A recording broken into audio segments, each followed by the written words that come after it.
外面全都埋伏着兵甲，要是被发现的话，我们俩小命可就都玩完了。牡丹花下死，做鬼也风流。龙兄弟！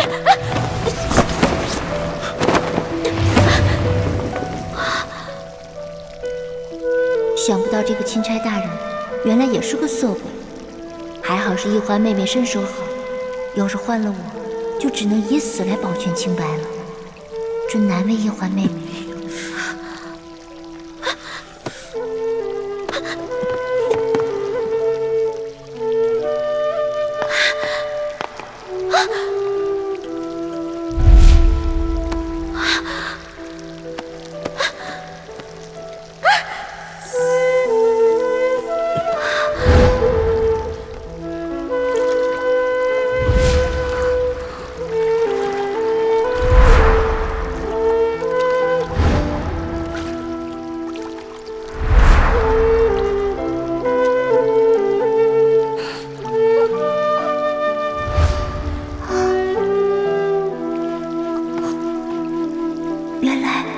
原来易欢妹妹和这个钦差大人早有私情了。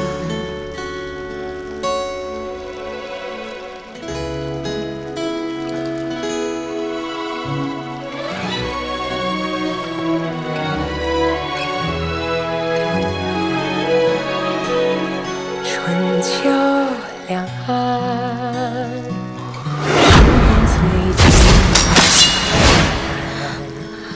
一生的愿，将心留于人世间，受我乾坤。这强效催情香药效十分了得，任凭你什么贞妇烈女都抵挡不住。你手上可有解药？没有。不过，裘贵好像说了一嘴，要破此香，最有效的方式是痛。痛，没错，痛。待他们药效发作了，你趁机潜进去，用重手法点他们几处最生痛的穴道。如此，他们应该可以清醒。好。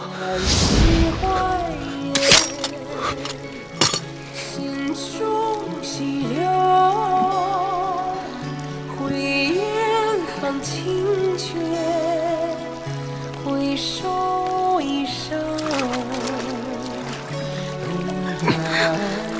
漫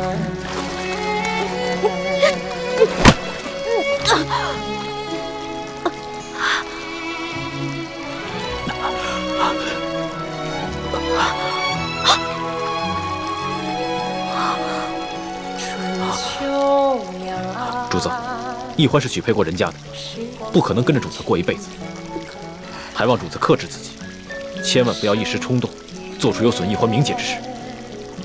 将心留于人世间，受我乾坤。卑职听到阁中不断传来调笑之声，还有追逐嬉戏声，后来还有落入浴池的溪水声，还有女子呼痛的娇呼之声。看来龙大人兴致很高。开在眉间，弹千秋。其实我刚才也不知道怎么了。你别再说话了，我们觉得刚才什么都没有发生过。刘德昭在这香炉里放了催情香，你们刚才都中招了。催情香？难怪我刚才只觉得意识模糊，怎么也控制不住自己。我一时之间寻不到解药，只能用重手法点了你们几处痛穴，刺激你们清醒过来。还请主子恕罪。这次多亏了你及时赶到，不然易欢将来只怕会恨我一辈子。欢妹，你刚才也中了催情香，才会乱了神智，我不怪你。但是你要记住，你可是有夫之妇，千万不要做出玷污我们李家门楣之事，否则我永远不会原谅你的。你更不要害主子落下一个夺人之妻的恶名，有损他的威严。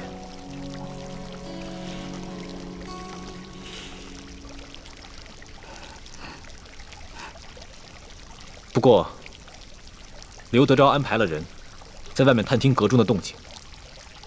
刚才你们那一番闹腾，反倒会让他们放心。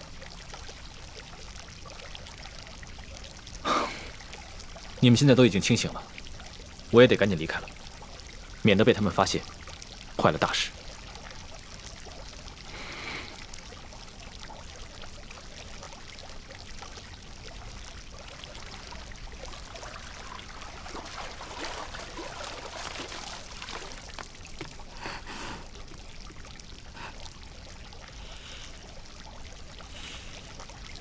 原来易欢妹妹和我一样，早已许配了人家，心中喜欢的却是另外一个人。我们倒是同病相怜了。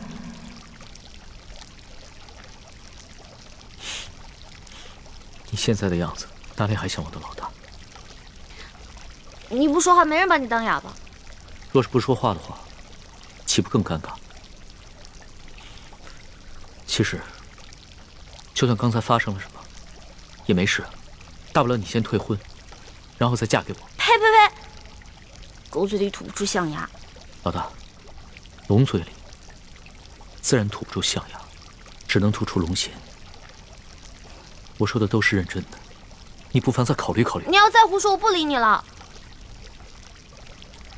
好，那咱们说点正经的。李建清真的是你哥哥吗？他当然是我哥哥。你问这个干嘛？亲哥哥。亲哥哥，如假包换。可是他刚才看见我们在水里那样，他的神情反应很不对劲。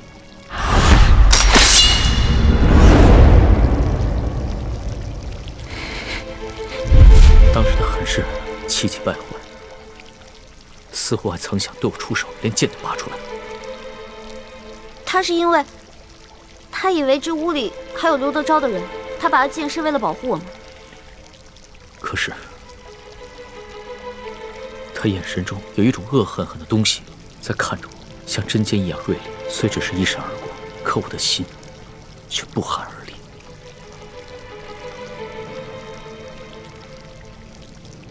原来龙小弟，你也有这么胆小的时候啊？可能吧。如果不是你说他是你的亲哥哥，我还以为他是你的未婚夫。你看你，越说越离谱了。他和我未婚夫从小一起长大，他肯定不愿意看到我在成亲之前出什么意外。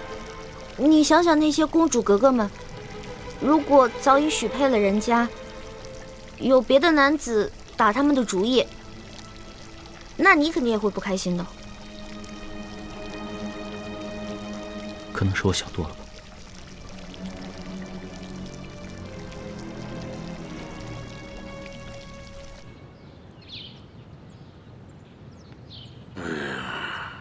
怎么还不出来呀？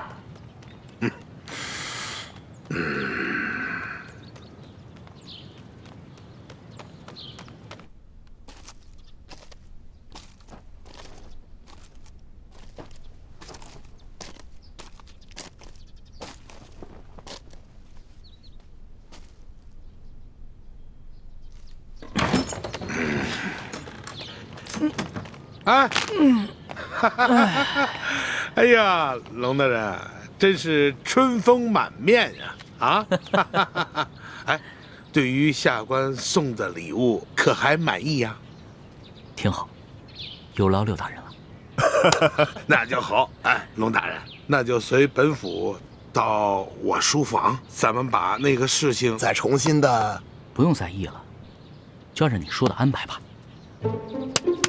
多谢龙大人。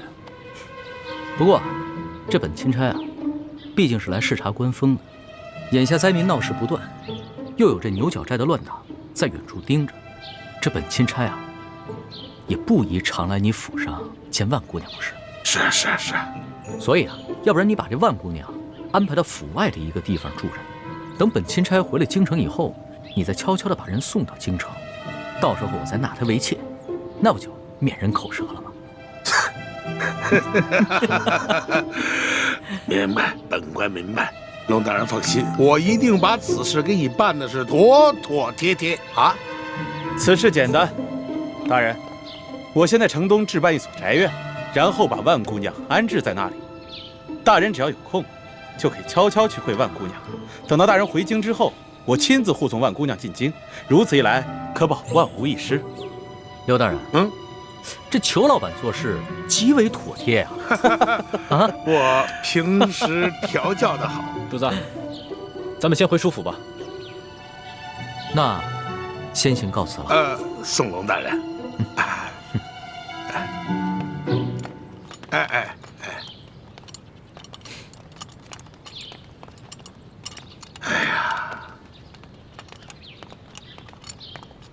贵儿啊，看到了吗？原来此人的弱点是好色呀！亏了你那儿有一个美人万苏，否则这一关真的难过呀。事不宜迟，我先给他置办宅院，再送几个丫鬟给他。这件事儿就算是大功告成了。哎，然后让孟祥和把万苏姑娘赶紧送过去。不瞒你说呀，我是真没想到啊，这万苏姑娘如此厉害，就一晚上就把这个龙三这个假正经让他现了原形了。撤！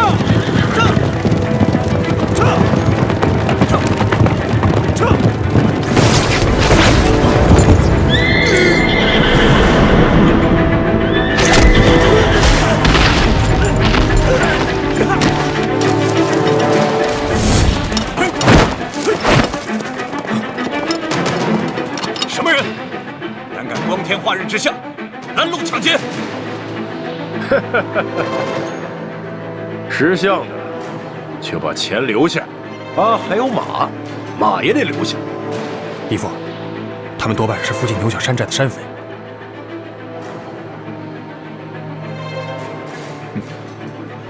各位好汉，我们这随身携带的钱财物品可以留下来作为买路钱，不过因为我有要事在身，需要马匹赶路，可不可以把马留给我？还请高抬贵手。哼，讨价还价，好啊！你们今天要是不把马留下，老子让你们命都留下！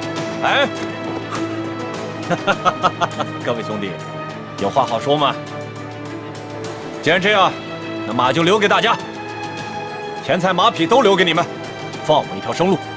哼！怎么了？你不是说好了只要钱财吗？大三，给我出！拦住他们！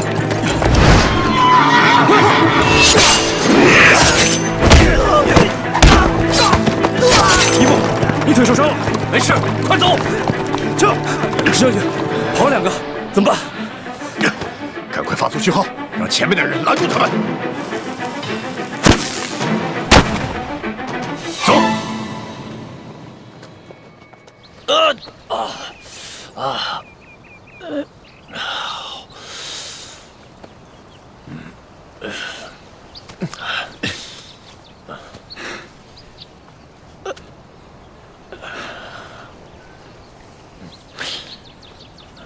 义父，我看这帮黑衣人不像是普通的盗匪，目的也不是为了咱们的钱财和马匹，倒像是一批训练有素的杀手，处心积虑置我们于死地啊！是啊，他……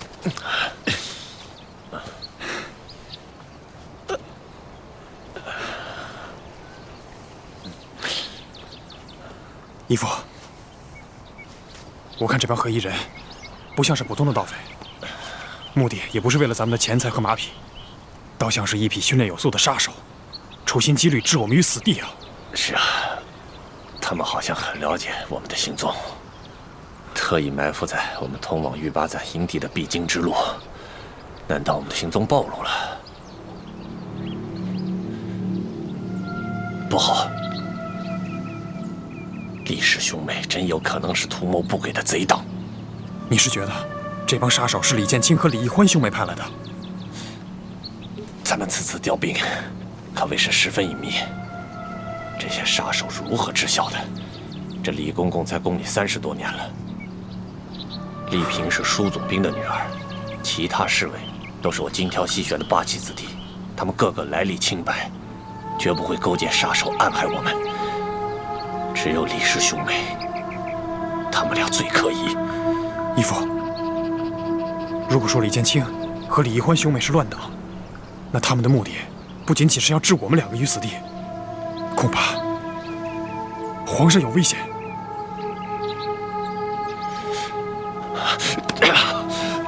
都怪我！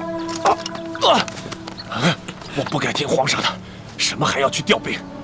我应该死谏皇上，让他赶快回京才对。现在也没有办法，那我们该继续调兵，还是回去见皇上？他们跑不了太远，快跟上！不好，我们快跑！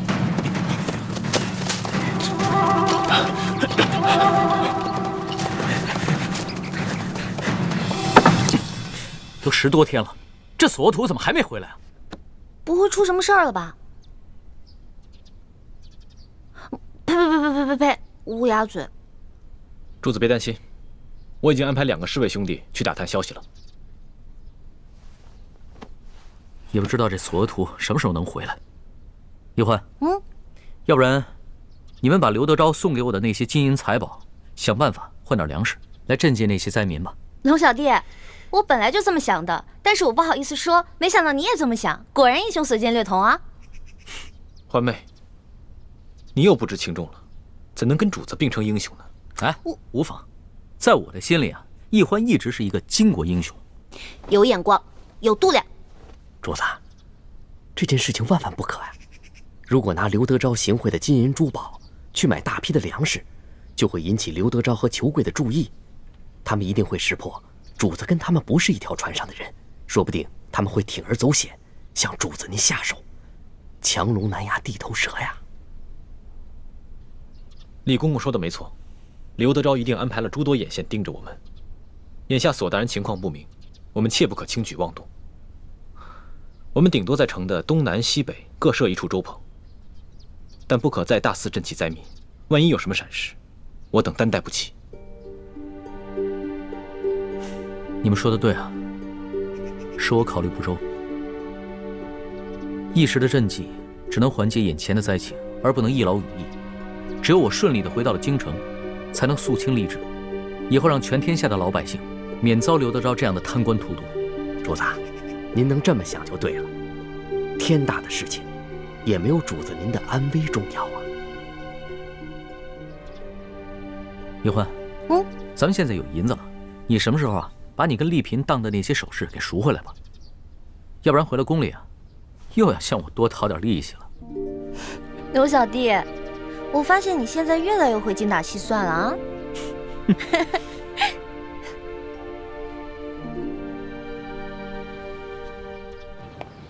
车官啊，这龙三那里现在有什么异常啊？没有，他就是在城里多设了几处粥棚，然后12个时辰不间断的施粥。哼，此人果然是一个卖直举中之辈呀！哼，还真会收买人心。哎，万苏那里他现在去的勤吗？哈，勤着呢，每晚都要去2个时辰。只不过他不在那里留宿。最多每天3更他就离开了，而且每次去的时候都是先穿着便装走后门。他跟万苏幽会的时候，除了那一个丫鬟，就是李护卫，其他的人也近不了身呢。看来此人是一个小心谨慎之人，难怪这年纪轻轻就可以爬到如此高的位置，还受到了皇上的宠信，做到了钦差。后生可畏啊！有什么后生可畏的呀？他现在是财色兼收消停，想想他当初拿枪做事的样子，我就恶心。哼，恶心？恶心什么呀？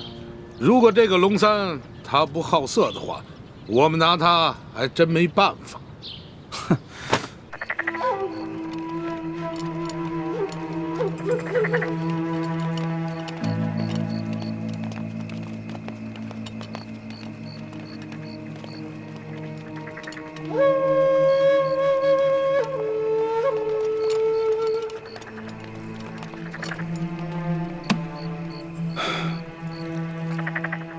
孟护卫，这个龙大人每次都是午夜来，3更离开吗？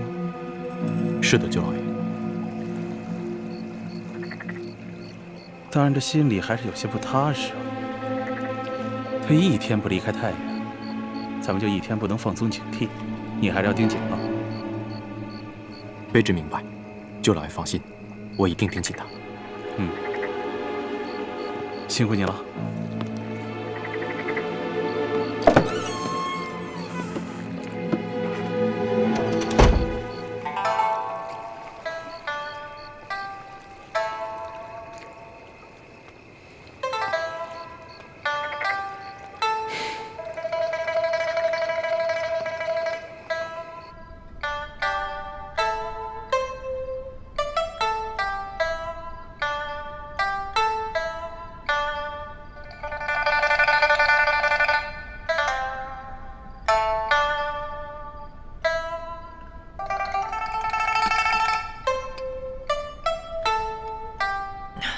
老大，那是在逍遥阁里面我听到的琵琶声，也是这万苏姑娘弹的，不是你吧？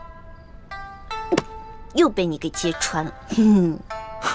我就说嘛，就以老大你这性格，做什么事情都是半刻钟的热情，怎么可能弹出这么一手好琵琶嘛？我有一件事做得特别好啊，吹牛啊，所向披靡啊。说到吹牛啊，老大你前程第二，没人敢称第一啊。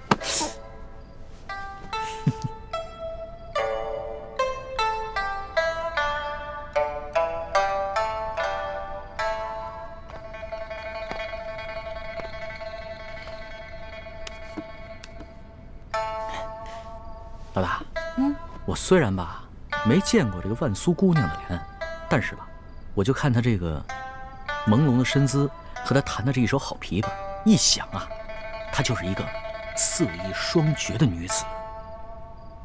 你说我每天晚上坐在外面喝茶，完了空担着一个风流好色的名头，我多亏呀！要不然这样吧，你呢，先回避一下，好让我真的一亲万苏姑娘的芳草。不行啊。为什么？这万苏姑娘是刘德昭送给我的美人，我假戏真做怎么了？再说了，我就算真的看上她了，我回头带她回京就好了。我说不行就是不行。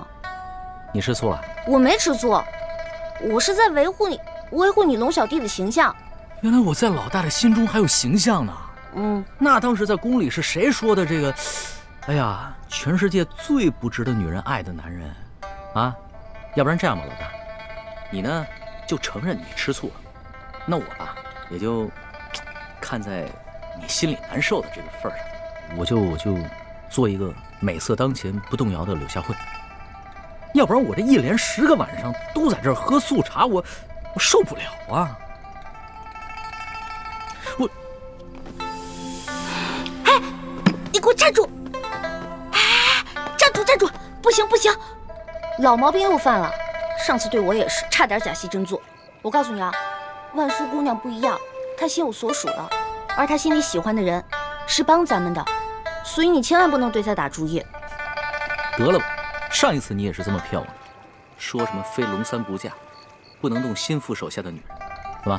又想故技重施啊！我才不会上你的当。我不会骗你的，真的。你知道咱们抢官印为何这么顺利吗？因为在刘德昭身边有咱们的内应，而这个内应就是万苏姑娘她的心上人。如果你真的对她起了什么色心的话，那你就是轻重不分、见色忘义的大坏蛋了。真的？真的，我骗你是小狗。好吧，那我就暂且放过你。老大，其实经过这些日子以来的见闻吧，我还哪有心思风流快活，只不过想逗逗你吧。不过呢，我倒不像是某些人，表面上一本正经的说一些冠冕堂皇的理由，其实就是吃醋。这个康熙真是色心不死，想找机会撩拨欢梅。欢梅，你可一定要守住，万万不能对咱们的死敌动心。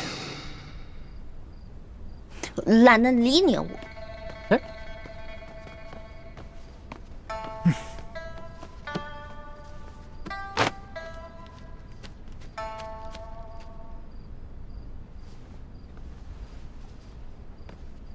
龙大人，时候不早了，小女子恭送大人。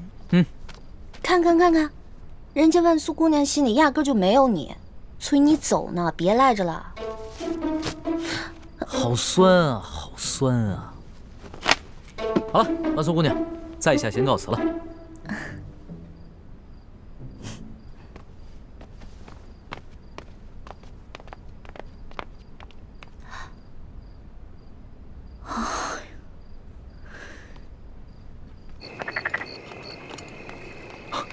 孟兄，李兄，裘贵一直在对面的房间监视你们，刚刚才走的，现在可以放心回舒府了。多谢孟兄。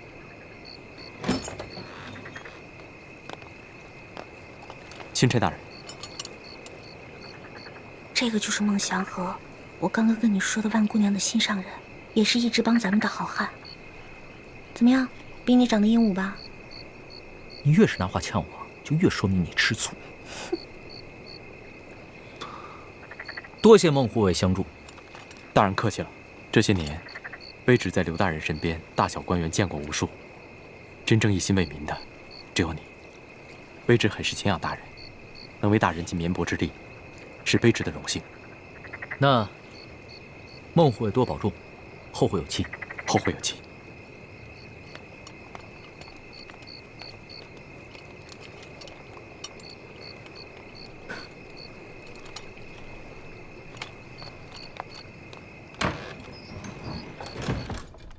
婉妹，孟哥哥，婉妹，孟哥哥，你总算来看我了。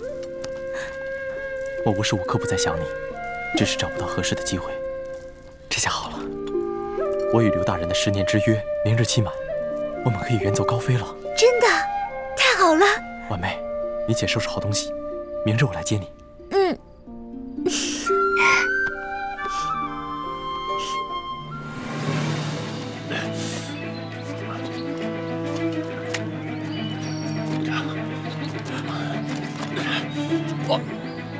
那三，让我先坐会儿，坚持不住了。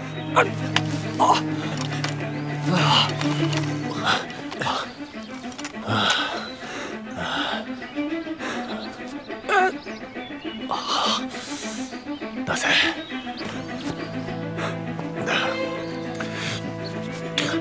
那三，拿好这个金牌，马上去找玉八赞，让他派救兵去救皇上。快去！不，我去了，你怎么办？那三，你要明白，我死了，和宫内还有皇后，我们赫舍李氏还有其他的兄弟子侄，只要皇上平安，我们赫舍李氏就还有希望。可如果皇上出了危险，就不光我们赫舍李氏完了。是我们整个大清都危险了！快走！不，走，快走！我不管，什么完蛋都可以，我不能没有衣服。走，我们走。这傻孩子，走啊，走啊！傻小子，走。跑吧，我们走，走，这儿，走。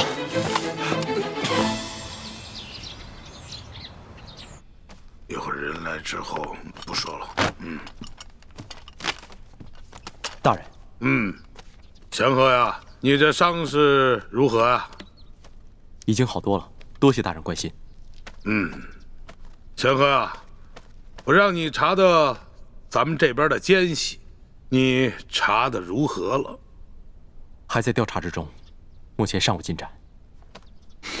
大人，卑职还有要事想跟大人商议。讲。家父先世之时，曾让卑职保护大人，卑职立下10年之约，守护大人10年。今日刚好是约满之日，在下想辞去一切职务，隐归山林。祥和呀，你已经想好了，决定了，不愿意再继续追随我了？卑职生性散淡，不宜久居官场，望大人能成全。也好。你既然已经决定了，我也就不强求了，人各有志嘛。不过啊，既然这样，你呢，再帮本官完成最后一项任务，然后你再走，你看怎么样？卑职定当尽力。大人有何吩咐？你今夜一定要潜入书府，帮我把丽嫔给解决了。啊，大人，你是让卑职暗杀丽嫔娘娘？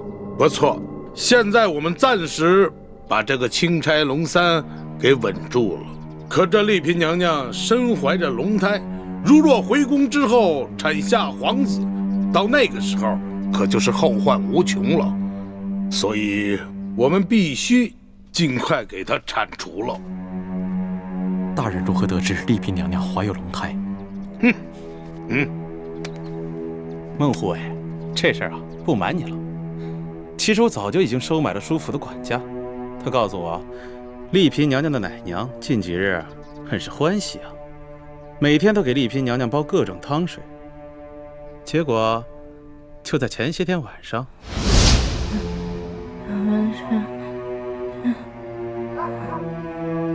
小姐，你再吃点吧。你现在都已经怀了龙胎了，你一定要保重身体。只不过是奶娘的一句梦话而已，大人何必当真？对，是一句梦语。不过这奶娘所煲的汤水之中放的，可全都是安胎的药物。对于这种事儿呢，我是宁可信其有，不可信其无啊。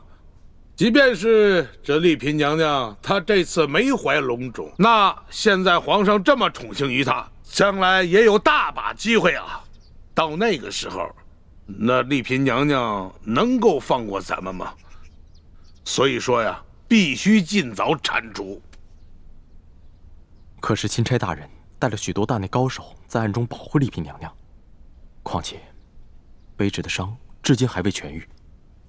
祥娥呀，这样啊，今夜呢，我先约这个钦差大人去喝花酒，先调走他一半的护卫，然后我再派一帮人马潜入到书府当中，引开剩余的一批护卫，这样你就可以放心大胆的下手了。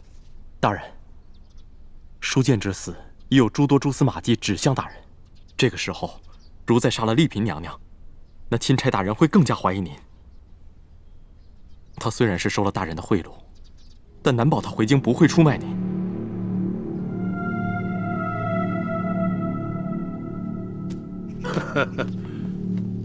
哎呀，这祥和说的也不是没有道理啊！啊，容本官好好的想一想。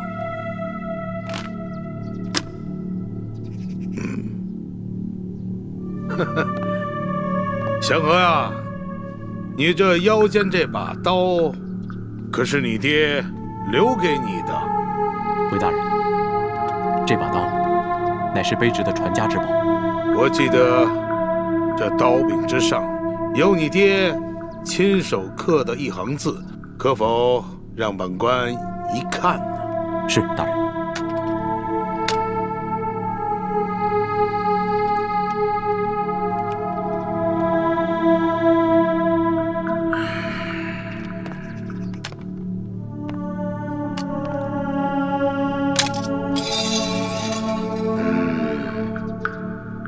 真是一把好刀！拿下！别挣扎了，孟护卫，没力气了吧？啊？知道今天早上你喝的汤药里我加了什么佐料吗？大人，你这是何意？孟祥和，亏我那么信任你，我实在是没有想到啊！你竟然跟这个龙三勾结在一起！大人，卑职不明白你在说什么。还在骗我什么？昨夜我已经查明了，就是这个钦差龙三劫走了我庄严之内的观音。大人，您说龙三大人，他是盗取观音之人，大人可有凭证？你要凭证，我就告诉你。书府管家说了，观音失窃的当晚，龙三和他的一干护卫根本就不在书府，而是天快亮的时候才回来，个个黑衣蒙面，行踪诡异。而那个龙三，天亮的时候乔装成一位老人出去，我画了画像让管家看，没想到性爱的客商就是这个王八蛋乔装的，老子现在脸上的字到今日还没洗掉。孟祥和，你还不知道对不对？告诉你，昨天晚上我们给奶娘下了迷魂药，她可什么都说了。孟祥和，你快走开！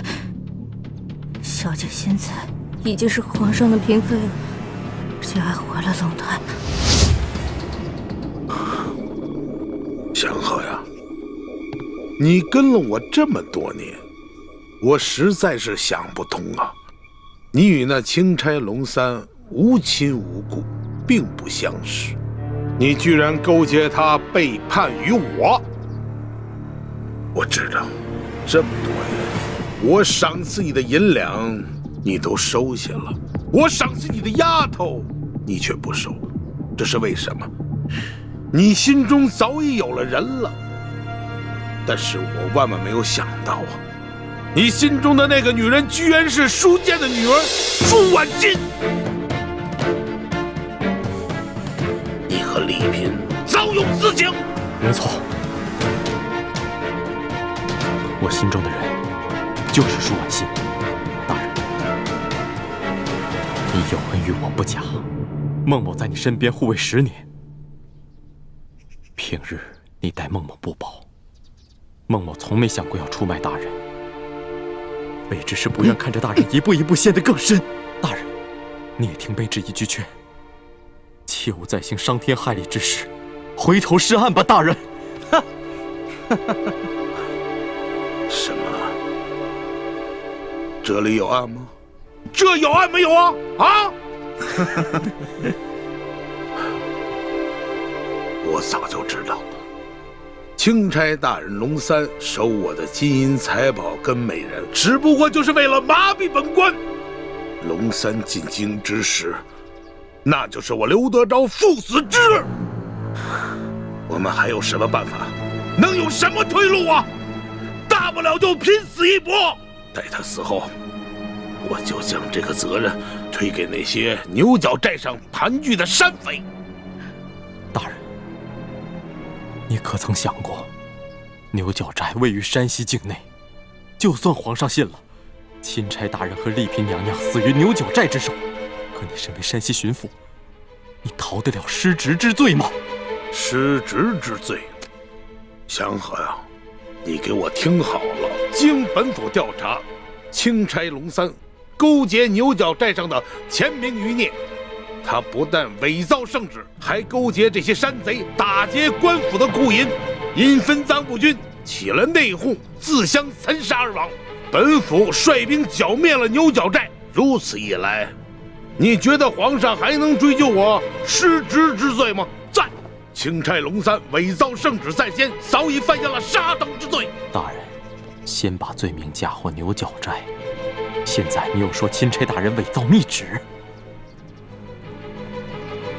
我让你明白你是怎么死的。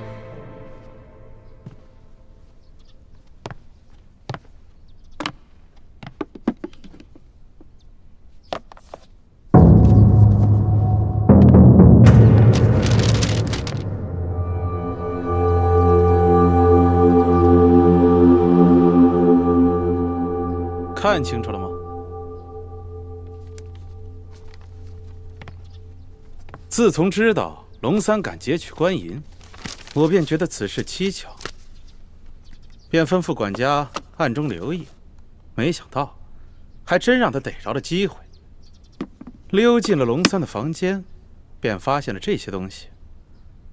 结果我们仔细一看，看出了破绽，这玉玺还有密旨，是假的呀！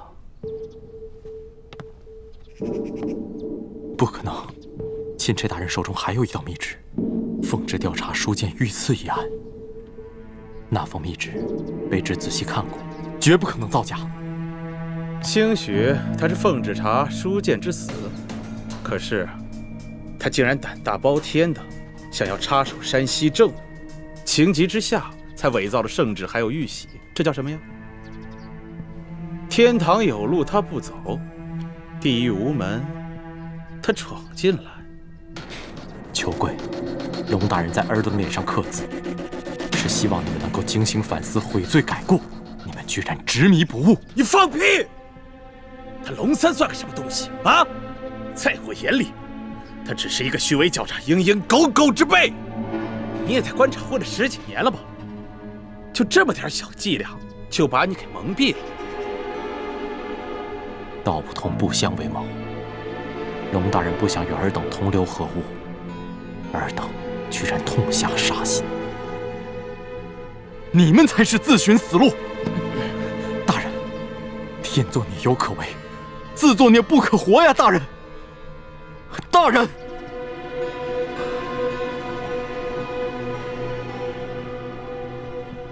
也罢，我曾答应我父，守卫你10年。如今10年之约已满，我也算不负信义。刘德昭，我既已落你手里，这条命就任你处置。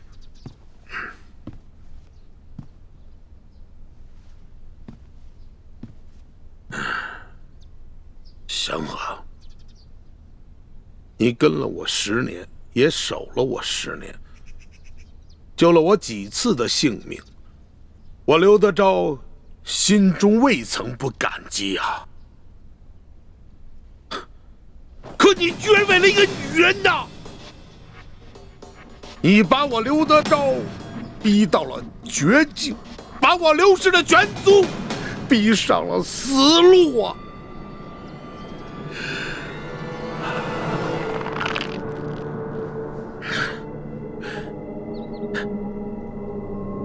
祥和啊，别怪刘德昭，别怪我心狠手辣。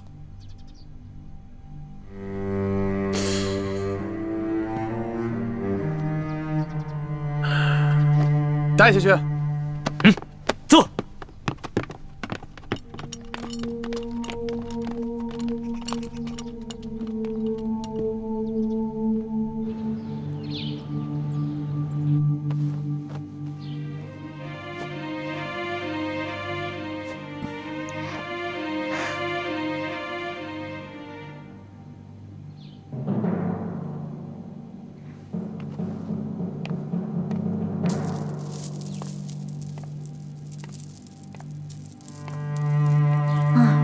离天黑还有6个时辰，但愿不要再出什么意外才好。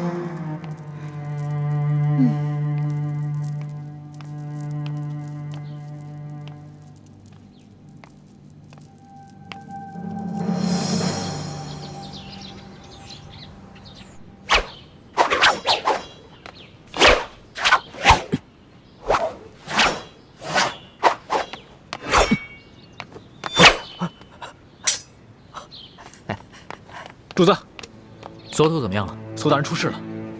我们在一处悬崖下找到了随行侍卫，他受了重伤，已经奄奄一息。他说他们在半路上接连遇到2伙身份不明的人袭击，他们3个侍卫掩护索大人和纳赛成功脱身了，但他们自己受伤之后被扔下了悬崖。那索头现在受了重伤，下落不明，不知是否已经安全抵达玉巴赞的军营。所以我打算另派2个随行的兄弟快马加鞭赶去玉巴赞的军营，但是他们没有主子的金牌作为信物，不知玉巴赞愿不愿意相信，肯不肯出兵？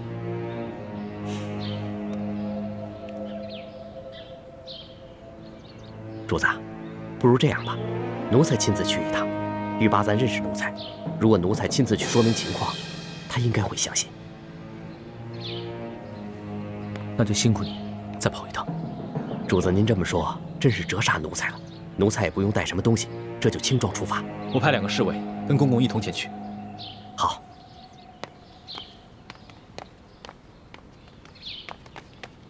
不好了，龙小弟！龙小弟，贾玉玺跟贾密旨不见了。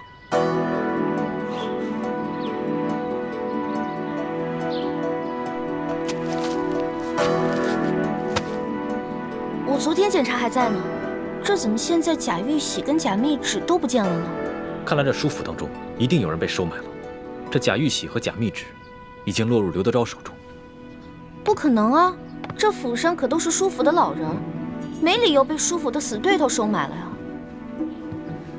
树倒猢狲散，一定是有人见舒大人已经死了，这府中没有了主心骨，所以起了异心。如果府里真有内奸的话，我们的事情是不是有可能都暴露了？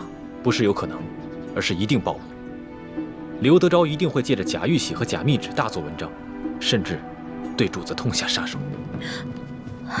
龙小弟，现在怎么办啊？36计走为上策，要不然脚底抹油溜吧。如今索额图也下落不明，也只能马上撤出太原了。只恐怕想走已经来不及了。放心吧，有我跟哥哥保护你，一定会没事的。有人来了。龙大人，巡抚大人派人前来，请龙大人过府商议赈灾事宜。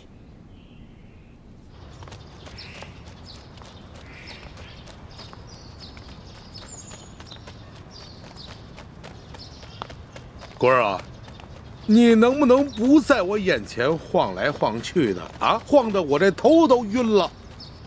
你头晕，我心还烦呢。啊，姐夫，你看看我脸上这字儿啊，到今天都没掉下去。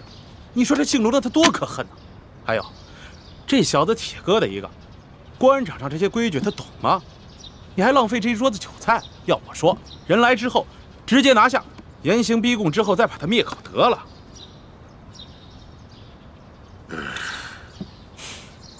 先不慌，再等等。哎，再给这个龙三一次机会，就当是给咱们自己一个机会。不是啊，说实话，这个龙三来咱们这这么久了，到了现在，他到底什么底细我都没有摸清楚，我心里着实的不踏实。还有，如果这龙三知道了，咱们拿出了他擅杀朝廷命官、私刻玉玺、假传圣旨的罪证，就此向咱们屈服了呢？就算龙三屈服了，丽嫔怎么办呢？他跟咱们那是杀父之仇啊！那丽嫔必须死。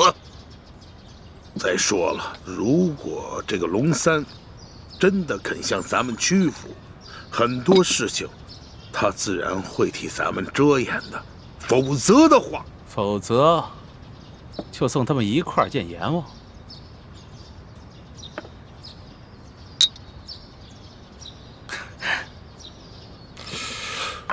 唉，什么时候来呀？他这是。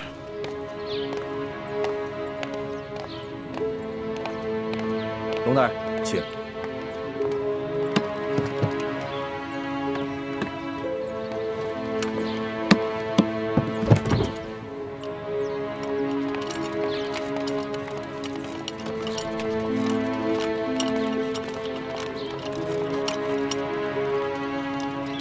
丽嫔还在府上吗？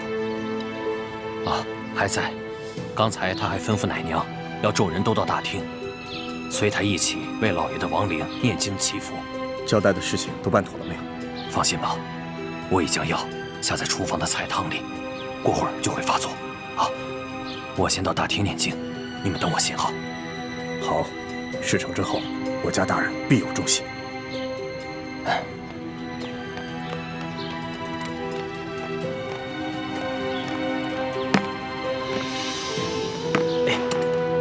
慢点。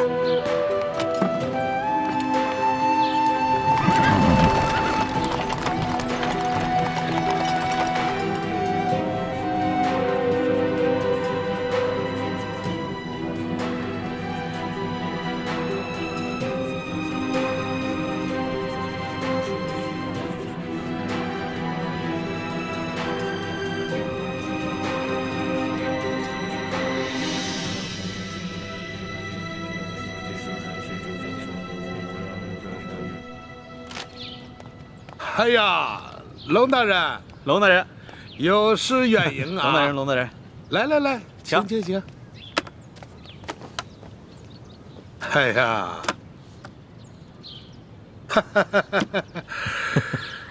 哎呀，此次请龙大人过府，没有别的意思，就是有2件东西想请龙大人亲自过目。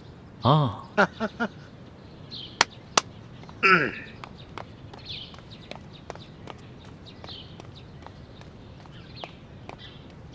龙大人，这2样东西您见过吧？刘大人，哎，这些东西你是怎么得来的？龙大人，现在东西怎么得来的并不重要，重要的是我要提醒龙大人，恐怕龙大人你现在已经犯下了灭族杀头的重罪吧？刘大人想怎么样？好啊，龙大人，那我们就不妨打开天窗说亮话。我知道，龙大人，你手上也抓住了我不少的把柄。好啊，想怎么样，那就要看龙大人，你是想大家手拉着手一起死呢，还是抱成团一起活呀？廖大人，好死不如赖活着。龙某自然是想与诸位一起活了。爽快，爽快！我就说嘛，龙大人是一个聪明之人。是啊，有道是识时务者为俊杰呀。从此以后，我们就是一条船上的人了。太好了，龙大人，来，咱们终于是达成这攻守同盟了。来，为了这攻守同盟，为了这一天，来，咱们满饮此杯。来，来。来，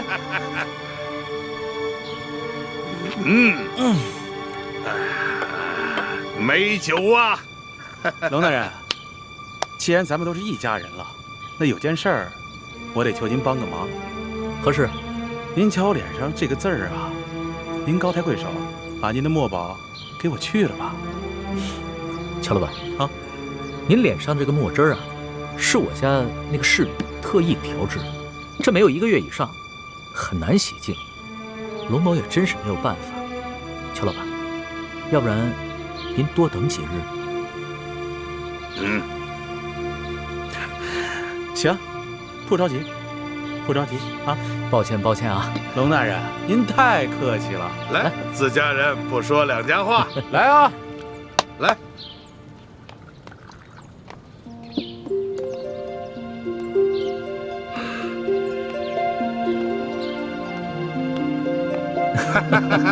来，龙大人，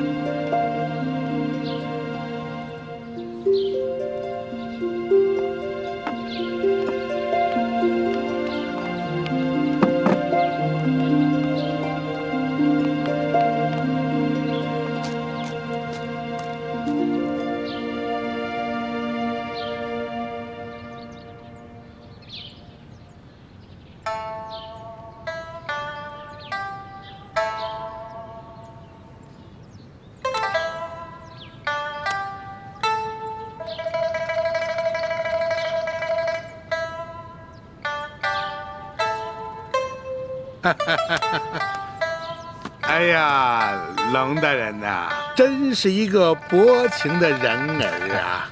面对着这万姑娘色艺双绝，居然是毫不动心呐！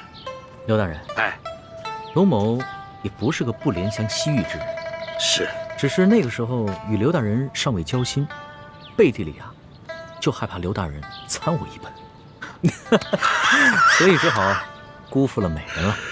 哎，现在好了，以后咱们都是一家人了，你大可以放心的，以后与这万姑娘那是双宿双飞呀！啊，俗话说得好，人不风流枉少年呀。多谢刘大人玉成啊。哪里哪里。龙大人，既然咱们都是一家人了，那有件事儿，希望你多多帮忙啊。何事啊？我们收到消息，听说这丽嫔怀了龙胎了。正是。可是我们又收到消息，这丽嫔因为父亲亡故悲伤过度，在舒府小产了，结果不幸大出血，轰逝了。刘大人，这什么意思呀？